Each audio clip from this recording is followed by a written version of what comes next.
Se eu não sou o meu corpo e eu não sou a minha mente, o que eu sou?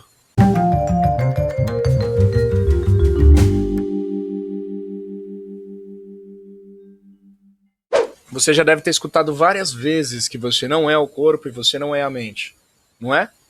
Mas a gente tem o péssimo hábito de abstrair coisas que a gente não quer levar muito a sério, que a gente não quer resolver agora. Já que ninguém quer deixar de ser o corpo e a mente.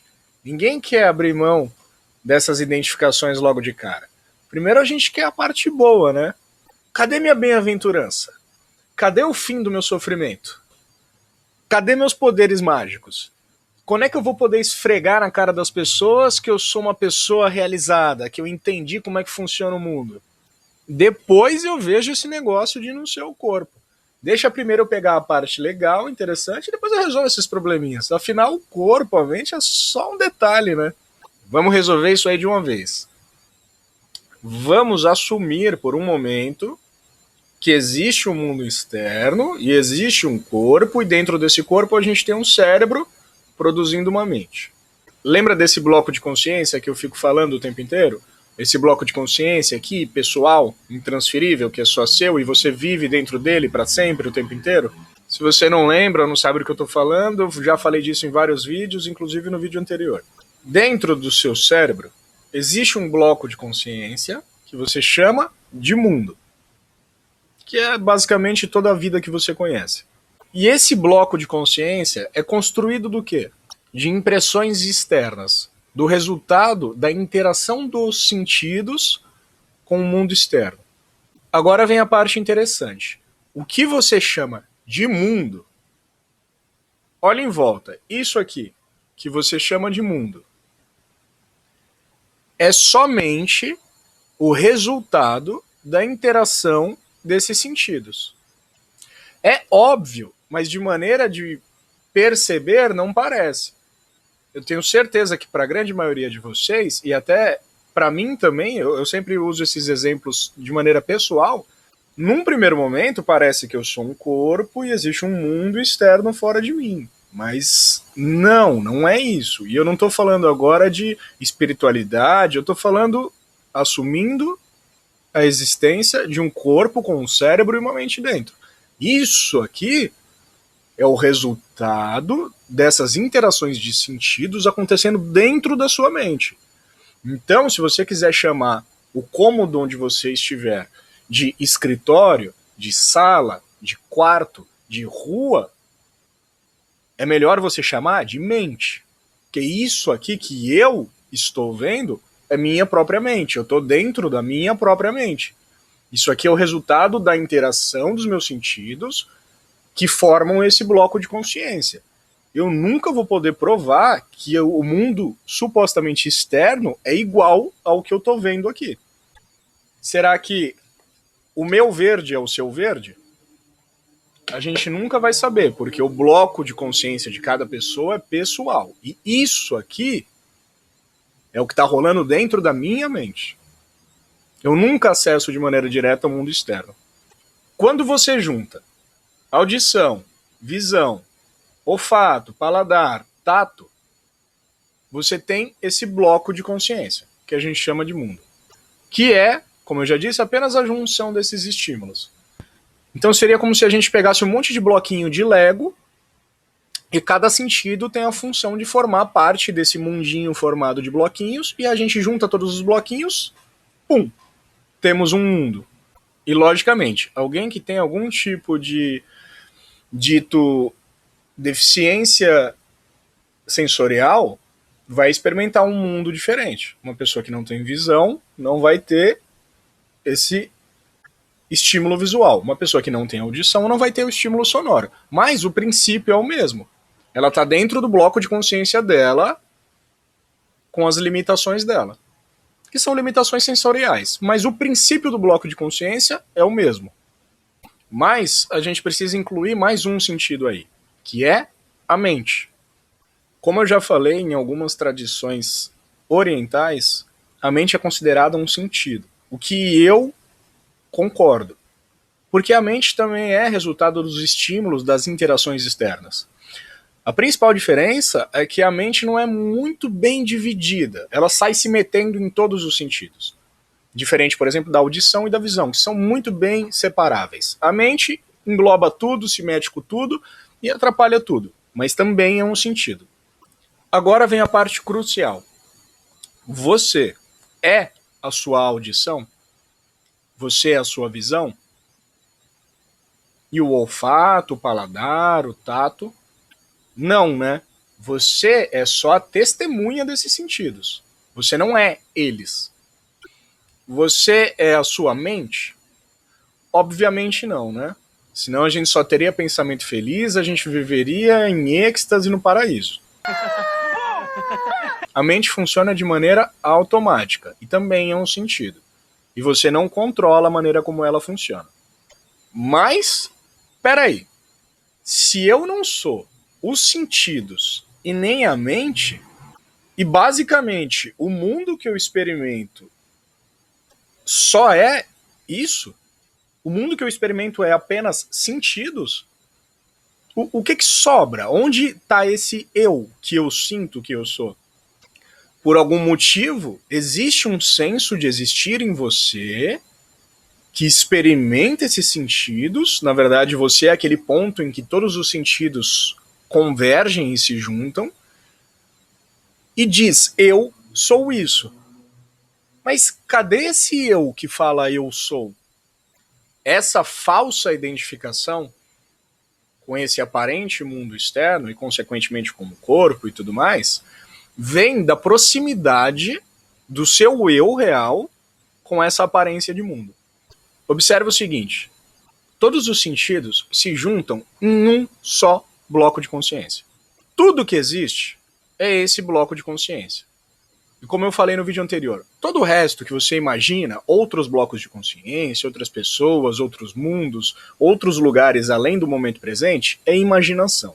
Então, por um momento, vamos deixar a imaginação de lado. Foca só no que você tem agora, nesse exato momento. Não há 10 segundos atrás, não há 10 anos para frente. Agora. Tudo que a gente tem é esse bloco de consciência. Cadê você aqui? Eu só consigo encontrar sentidos. Eu só consigo encontrar mente.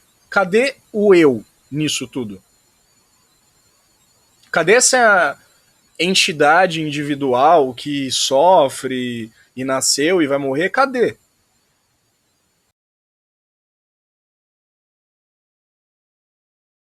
Onde entra você? Se tudo que existe é esse bloco de consciência que é formado de sentidos e de mente, por que existe esse senso dentro de você que grita? Dizendo, eu existo, eu sou. Onde ele está? A gente poderia, por exemplo, imaginar que esse bloco de consciência funciona como se fosse uma tela de cinema? Sim, é uma forma de encarar. Mas a gente tropeça numa questão. Eu poderia imaginar que a minha consciência, esse bloco que eu experimento, é uma tela de cinema, ok. Mas qual é a minha distância em relação à tela? Aí o exemplo já não fica tão exato quanto no mundo objetivo. No mundo objetivo, a gente tem uma tela de cinema e você está sentado longe dessa tela. Existe uma distância entre você e a tela sendo projetada. Mas, e a sua consciência? Olha em volta e faz o seguinte. Arregala bem os olhos, abre bem os olhos para tirar essa borda que você tem. Tenta não olhar para o seu corpo, então tenta olhar daqui para cima e olha em volta. Qual é a distância de você? E quando eu falo você, não imagina, pelo amor de Deus, o corpo. Imagina esse senso de que você existe, esse senso de existir. Essa sensação dentro de você que grita, eu. Então, olha em volta sem olhar para as mãos, para o corpo. Qual que é a minha distância, por exemplo, em relação à câmera que está me filmando? Eu, como consciência, dentro desse bloco de consciência que eu experimento, não existe distância. Não existe distância nenhuma entre a cena e eu. Eu posso imaginar. Como eu tenho 2 olhos, eu consigo focalizar na câmera, embaçar o fundo, embaçar o microfone, por exemplo, e imaginar, conceber, conceitualizar que existe uma distância. E, por exemplo, a câmera está mais distante do microfone e menos distante do que a parede que está logo atrás dela. Mas isso é uma distância conceitual. E principalmente, a distância entre eu, o experimentador da cena, e a cena não existe. Faz o mesmo aí, olha em volta. Qual é a distância de você para a cena? Se a gente imaginasse que essa cena é uma tela de cinema. E aí a gente chega no único ponto em que é possível chegar. Você é a tela. Como disse o Maharaj, o pintor está na pintura. O único lugar em que você pode estar, o único lugar em que esse senso de eu está, é na própria cena. Porque não existe diferença entre você e a cena. E é nesse ponto em que o observador, o objeto observado e a observação são uma só coisa. Pensa nisso por alguns segundinhos. Sem olhar para o corpo, olhando para a cena. Olha como a cena engloba tudo, toda a sua percepção, todo o seu bloco de consciência. Como eu já falei, não imagina outras pessoas com outros blocos de consciência, em outros lugares. A sua consciência, nesse momento, é tudo que existe. No presente, ela é tudo o que existe. E qual é a distância entre a cena, entre o observador, e eu não estou falando do corpo, eu estou falando desse senso de que eu existo, esse senso de eu dentro de você. Qual é a diferença entre esse senso de eu, a cena e o ato de observar? Só existe um. Existe só uma coisa acontecendo. Existe só uma coisa acontecendo o tempo inteiro. E essa coisa é você. Você é a tela onde as coisas acontecem. Você é a tela onde o filme desenrola. Você é aquele ponto de junção onde todos os sentidos se juntam, formando um só bloco de consciência. Inclusive onde a mente participa, trazendo todos os conceitos e falatório. Você, de novo, não o corpo, esse senso de existir, ó, não tem tamanho, não tem forma, não tem sexo, não tem cor, não tem nascimento, não tem morte, simplesmente existe. Você é o espaço que já estava ali antes da consciência aparecer, antes dessa aparência de mundo se manifestar. O espaço está repleto de senso de eu. E eu fui o primeiro a pensar nesse exemplo extremamente simples, extremamente didático e fácil de captar? Obviamente que não. Enquanto de fato o corpo está no self, aquele que pensa que o self está no corpo, que não é senciente, é como alguém que considera o pano da tela de cinema que sustenta a imagem cinematográfica como estando contido dentro da imagem. Brahman, ou ser, é como uma tela de cinema, e o mundo como as imagens nela. Você pode ver as imagens apenas enquanto haja uma tela. Mas quando o próprio observador se torna a tela, apenas o ser permanece. Sou como uma tela de cinema, clara e vazia. As imagens passam sobre ela e desaparecem, deixando-a tão clara e vazia como antes. A tela não é afetada de nenhum modo pelas imagens, nem as imagens são afetadas pela tela. A tela intercepta e reflete as imagens, não as forma. Ela não tem nada a ver com os rolos de filme. Estes são como são, blocos de destino, mas não meu destino. Os destinos das pessoas que aparecem na tela. Certamente, há um sentido de identidade, mas é a identidade de um vestígio de memória, como a identidade de uma sequência de imagens na tela sempre presente. Sem a luz e a tela não pode haver imagens. Conhecer a imagem como jogo de luz sobre a tela libera da ideia de que a imagem é real. problema é que esse conceito ele é muito abstrato para a mente conseguir captar. Você sempre vai captar ele de maneira intuitiva, de maneira direta. É difícil de explicar isso. Mas vamos lá. Imagine o espaço. E eu vou pedir para você, por um momentinho, deixar de lado noções de espaço como oxigênio, ar, éter, matéria escura, qualquer coisa que possa estar preenchendo esse espaço. A gente não está falando disso. Eu estou falando de um espaço bem genérico. Espaço, simplesmente esse espaço vazio onde as coisas acontecem. Agora imagina que nesse mesmo espaço, de maneira muito acelerada, desenvolva um ser biológico, dotado de mente, de sentidos, de corpinho. E como sempre a gente vai usar o nosso estagiário, Jonathan, o cara que tem o cabelinho mais sensacional desse universo. Então a gente desenvolveu aqui um corpo biológico dotado de sentidos com uma mente dentro de um cérebro aqui. Esse bloco de consciência do nosso Jonathan precisa rolar num princípio estático. Por quê? A manifestação é um princípio dinâmico. Está sempre em movimento, está sempre em mudança, está sempre impermanente. E a única maneira de você conseguir olhar as cenas de um filme rolando na tela é se a tela for estática. E essa tela é o espaço. O espaço já estava aqui, surgiu um corpo biológico dotado de mente, e esse mesmo espaço, que antes não observava nada, agora observa essa mente, observa esses sentidos e, consequentemente, observa esse bloco de consciência. E esse mesmo espaço, que já estava aqui, antes de o Jonathan chegar, carrega o senso de eu. E quando o Jonathan chega, eu sou o Jonathan. Eu existo. Eu experimento esse bloco de consciência, esses sentidos, esse corpinho, esse cabelinho fantástico. Mas o senso de eu já estava no espaço. E o que acontece quando esse corpo biológico, desculpa, Jonathan, morre? Quando o princípio vital abandona esse corpo. Quando ele para de funcionar. E, consequentemente, ele acaba sendo decomposto e voltando para o planeta. O que aconteceu com o espaço que estava aqui? Não aconteceu nada. Espaço continua sendo espaço.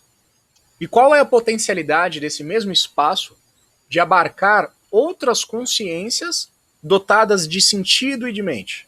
Eu posso colocar outra consciência aqui. E eu posso colocar outra, e eu posso colocar mais uma, e eu posso trazer o Jonathan de volta, e eu posso trazer eu. Quantas consciências cabem nesse espaço? Todas elas pegam o senso de eu emprestado. O senso de eu já estava aqui. O corpo biológico desenvolve, ele pega esse senso emprestado do espaço, que é o mesmo espaço que assiste esse princípio dinâmico que a gente chama de mundo desenrolar, e é o mesmo espaço dentro desse outro ser aqui, e é o mesmo espaço dentro desse ser aqui, e é o mesmo espaço dentro desse ser aí. Vai depender de quanto espaço a gente tem disponível. E quanto espaço a gente tem? Infinito. Você conhece uma fronteira onde o espaço acaba? E eu estou falando do espaço de todo o universo. Ou de outros universos. Onde acaba o espaço? Você é o espaço vazio que carrega o senso de eu. E está presente em todos os corpos. Para sempre. Independente de nascimento, de morte, de criação, de solução de universo. Não importa. O espaço está sempre aí, com esse senso de eu disponível para abarcar novas consciências, e novos corpos, e novos sentidos, e novas histórias e tudo mais. Lembra que eu falo que o ego cria a aparência de mundo? Tira o ego. Tira o corpo e toda a sua história. O que sobra?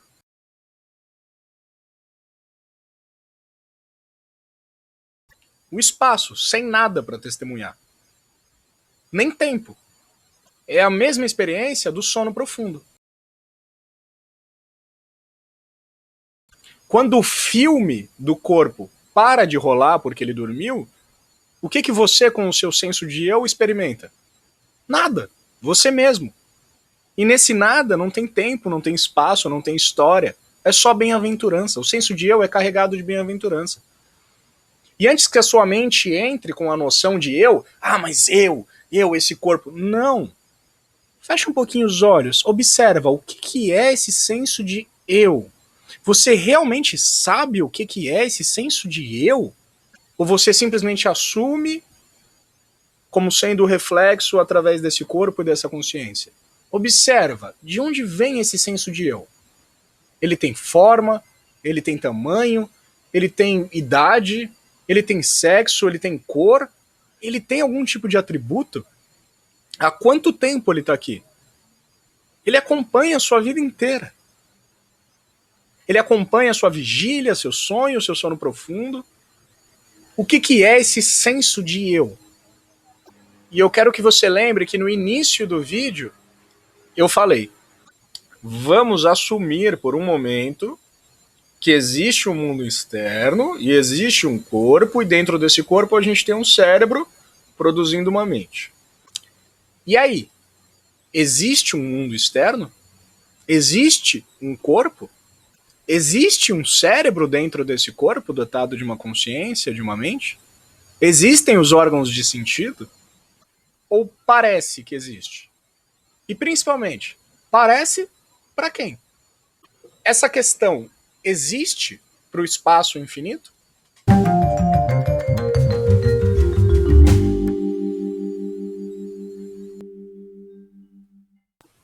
Tome como exemplo os filmes numa tela de cinema. O que está diante de você antes do filme começar? Simplesmente a tela. Sobre essa tela você vê o filme inteiro. E para todos os efeitos, as imagens parecem bem reais. Mas tente pegá-las. O que você pega? Unicamente a tela sobre a qual as imagens apareciam como reais. Ao final do filme, quando as imagens desaparecem, o que permanece? A tela novamente. Assim, acontece com o ser. Somente ele existe. As imagens vêm e vão. Se você agarrar-se ao ser, não será enganado pelo aparecimento das imagens. E nem tem nenhuma importância se as imagens aparecem ou desaparecem. Ignorando o ser, o Ajinani pensa que o mundo é real. Da mesma forma que, ao ignorar a tela de cinema, ele vê unicamente as imagens, como se elas existissem separadas da tela. Se percebermos que sem aquele que vê não há nada a ser visto, assim como não há imagens sem a tela de cinema, não seremos iludidos. O Jinani sabe que a tela, as imagens e a visão deles são apenas o ser. Com as imagens, o ser está em sua forma manifesta. Sem as imagens, ele permanece na forma não manifesta. Para o Jinani, é totalmente irrelevante se o ser está em uma forma ou outra. Ele é sempre o ser.